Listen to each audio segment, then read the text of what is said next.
आते हैं आपका सो कॉल्ड प्रधानमंत्री। वो गया है भीख मांगने के लिए, पहले भी कितनी बार गया था वहां पर। अब उसको बोलेंगे यार ये तो भीख नहीं है, ये तो हेल्प है, ये तो एड है, ये तो जकात है, जो भी सर बोलेगा। बिजनेस करने ये के तो ट्रेड होगी ट्रेड। ट्रेड, तो ट्रेड क्या है? ट्रेड करने से पहले बोलेंगे देखिए हम भीख नहीं मांगना चाहते, क्योंकि क्या करें, मजबूरी है, भीख मांगनी पड़ती है। अब आपने इंट्रो किया तो मैंने उसके बाद ही आपको बता दिया कि हमारी तो मंजिल ही कोई नहीं है। हम तो एक बेमहार शुत्रे बेमहार तरह की कौम है। हमें जो हाँकता है वो जिस डंडे से हम उसी में चले जाते हैं। वो तो टावर्स तो दूर की बात है, हमें तो बेसिक का ही नहीं पता हमने क्या करना है। ना एजुकेशंस में, ना लाइफ स्टाइल्स में, ना हमारी माशियत। कि मुल्क का वज़ीर-ए-आज़म बेशक फॉर्म 47 का, लेकिन राइट नाउ ऑफिस होल्ड कर रहा है, उसी कुर्सी पर बैठता है जहां कभी इमरान खान भी बैठते थे।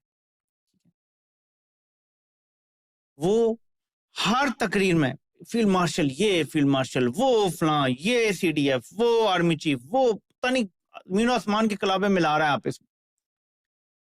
तो ये सूरत हाल है इस टाइम पाकिस्तान की। हम ऑन दी एज हैं इस टाइम। साथ छोड़ दें, मतलब वो कहते हैं ना फिर बुग्ज। सर क्या फ्यूचर है सर, फिर क्या फ्यूचर है, फिर बस ऐसे लड़ते रहेंगे।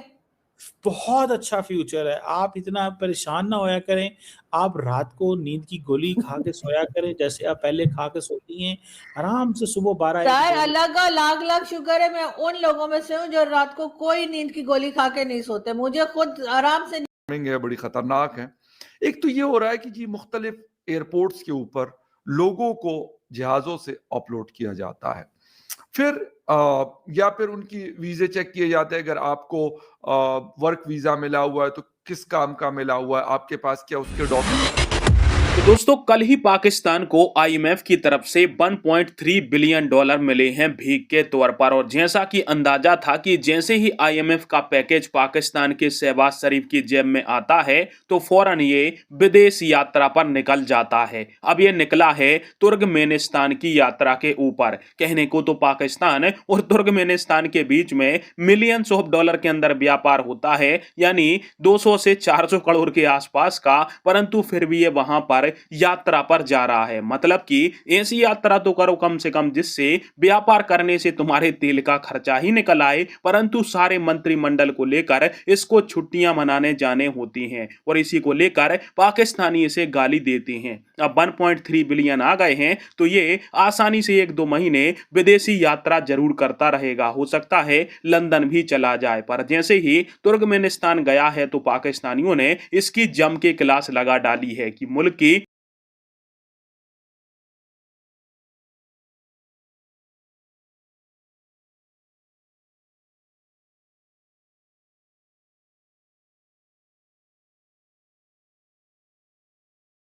अब आपने इंट्रो किया तो मैंने उसके बाद ही आपको बता दिया कि हमारी तो मंजिल ही कोई नहीं है। हम तो एक बेमहार शुत्रे बेमहार तरह की कौम है। हमें जो हाँकता है वो जिस डंडे से हम उसी में चले जाते हैं। वो तो टावर्स तो दूर की बात है, हमें तो बेसिक का ही नहीं पता हमने क्या करना है। ना एजुकेशंस में, ना लाइफ स्टाइल्स में, ना हमारी माशियत में, ना हमारे दफा में हमें किसी चीज़ का पता नहीं है। ना ही हमें तालीम दी गई है और ना ही तालीम दी जाएगी। मेरा ख्याल है कि कौमें जो है ना, कौमें बनती हैं, लेकिन उसके लिए आपको अपने अपने बेसिक सा पॉइंट्स देखें। आपका बेसिक है क्या। हमें तो अपनी पसंद का लुटेरा चाहिए, किसी को नवाज शरीफ चाहिए, किसी को मरियम चाहिए, किसी को इमरान खान चाहिए, किसी को जरदारी चाहिए। वो हमारी पसंद का लुटेरा हो, वो हमारी पसंद का होना चाहिए। वो आ जाए, वो जितना मर्जी बेड़ा गर्क कर दे, तो माजरत के साथ हमारी कौम नहीं है। भी याद आ गया शहबाज शरीफ का वो क्लिप जिसमें वो कहता था कि जितना इमरान खान को सपोर्ट किया है एस्टेब्लिशमेंट ने, उसका अशरे शीर भी हमें कर देते, या 10% शायद उसने कहा था कर देते, तो हम पाकिस्तान को कहां से कहां ले जाते, मुझे सरिया पे पहुंचा देते। भाई 4 साल हो गए हैं, ठीक है, तो 4 महीने रह गए, 4 साल पूरे हो जाएंगे।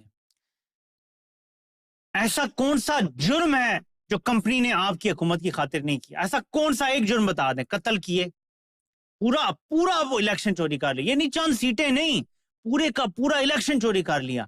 आपके मुखालिफ की पार्टी खत्म कर दी, निशानी छीन लिया, मुखालिफ को जेल में डाला हुआ है 2.5 साल से। ऐसा कौन सा काम है जो आपको नहीं करके दिया कंपनी ने? इतनी लेवरेज लेकर दी हुई, यूक्रेन जंग में साथ दिया तो यूरोप से लेवरेज मिली हुई है। अमेरिका को यकीन दिलाया हम नेतन्याहू की गुलामी करेंगे, चाकरी करेंगे, उसके साथ मिलकर हम फलस्तीनियों को निहत्ता करेंगे। आपके लिए सब कुछ कर डाला कंपनी ने। मुल्क का क्या हाल है, सिर्फ एक खबर देख लें। फैसलाबाद टेक्सटाइल इंडस्ट्री तेजी से बंद होने लगी। फैसलाबाद शिफ्टें बंद होने से हजारों मजदूर बेरोजगार। ये सिर्फ एक दिन की खबर है, हर रोज खबरें आती हैं। देखिए हमारे चांदी शहर है जहाँ इंडस्ट्री, इसलिए बार बार फैसलाबाद की खबर आती है तो आप कहते हैं ये एक ही खबर बार बार दे रहे हैं। ये एक खबर नहीं है, ये हर रोज तबाही की नई दास्तानें हैं जो हमारे सामने आती हैं। तो अब तो कंपनी ने आपका जितना साथ दिया तारीख में किसी का नहीं दिया। अब बताओ अब क्या हुआ है? इमरान खान का तो कंपनी चाइनीज वर्कर्स मारे जा रहे हैं तो कभी कुछ हो रहा है। चाइना भी अब दूसरी तरफ कहीं देखने की सुनाई की कोशिशें कर रहा है, किसी और तरफ निकल जाए। तो आप अपने यहाँ माहौल ऐसा बना नहीं रहे हैं, आपके यहाँ आपस में ही झगड़े चलते रहते हैं। वो पीएमएलएन वाले पीटीआई को कह रहे हैं तो पीपल्स पार्टी जो है वो पीएमएलएन को आंखें दिखा रही है। तो यही सब कुछ चल रहा है, तो कौन आएगा सर? कोई नहीं आएगा। मैडम एनवायरनमेंट से क्या मुराद है आपका? कि आपने कहना है एनवायरनमेंट बनाना चाहिए, क्या करे पाकिस्तान? मतलब इतनी बड़ी आबादी है, इतने बड़े लोग हैं, मुल्क में सिस्टम चल रहा है, एसआईएफसी मौजूद है। What shell Pakistan do regarding this? Sir सबसे पहले तो जो अंदर के मामलात हैं, जिसमें के मतलब मेरे ख्याल से maybe I am wrong, ठीक है, अंदर के जो मामलात हैं सब एक दूसरे से लड़े हुए हैं, सब एक दूसरे के खिलाफ स्टेटमेंट देते रहते हैं। सारी पॉलिटिकल पार्टीज एक दूसरे के खिलाफ बोलती रहती हैं। उसके बाद मिलिट्री स्टैब्लिशमेंट उठ के उनके खिलाफ जो है वो प्रेस कॉन्फ्रेंसेस कर देते हैं। आपके जो झगड़े हैं चाहे वो सही हो या गलत, बहरहाल वो एक बैड इंप्रेशन तो क्रिएट कर ही रहे हैं। चाहे आप अपनी तरफ से सही बोल रहे हो कि जी हमारे साथ ऐसा हो गया, लेकिन दुनिया तो यही देख रही है ना कि आपके तो अपने अंदर ही कोई यूनिटी नहीं है। आप लोग एक दूसरे के लेग पुलिंग में लगे हुए, एक दूसरे को डैमेज करने में लगे हुए। और एक दूसरे को डैमेज करने में असल में डैमेज कौन हो रहा है? आपकी कंट्री डैमेज हो रही है, आपकी कंट्री की रेपुटेशन खराब हो रही है। सारा दिन बैठकर हम लोग सफाइयां देते रहते हैं, जहां भी जाएं, या अगर इंडियन मीडिया पे या किधर भी कोई जाए वो यही बताते रहते हैं नहीं नहीं ऐसा नहीं वैसा। तो आप कैसे किसी को इस बात के लिए तैयार करेंगे या रेडी करेंगे कि हाँ यहाँ पर काम हो सकता है, लोग एक दूसरे के साथ काम करने को तैयार हैं? ऐसा आप कैसे बताएंगे? जो आपका लोकल मार्केट है वो तक नहीं चल रही। आपका पहले भारत की तरफ से तो आपने खुद ही ट्रेड बंद कर दी थी इमरान खान के जमाने में। अब अफगानिस्तान ने ना सिर्फ ये कि ट्रेड बंद कर दी है, बल्कि वो फ्रेंडशिप गेट या क्या गेट था वहां पे सुना सील कर दिया उन्होंने, एक दीवार सी वो उन्होंने बना दी है। उन्होंने कहा कि दुनिया में वो अपनी जनरेशन, आने वाली जनरेशन को क्या कहेंगे अफगानिस्तान के लोग कि तुम दुनिया में किसी भी मुल्क के पास चले जाना, किसी भी कंट्री के साथ बात कर लेना, लेकिन पाकिस्तान के साथ बात ना करना। आपने अपनी वो हालत कर ली है। भाई थोड़ा सा फ्लेक्सिबल हो, आप किस बात पे अकड़े हुए हैं, किस चीज के लिए आप ऐसा कर रहे हैं? अगर थोड़ी सी फ्लेक्सिबल अपने आप को करेंगे, थोड़ा सा लोगों के साथ आपकी बातचीत ठीक होगी तो चीजें अपने आप ठीक होंगी। आप तो हर जगह पर ये समझ रहे भाई हम बड़े तो पे क्यों गए, ट्रम्प हमारे साथ है। भाई ट्रम्प आपके साथ कितने दिन है और कब चला जाएगा? कोई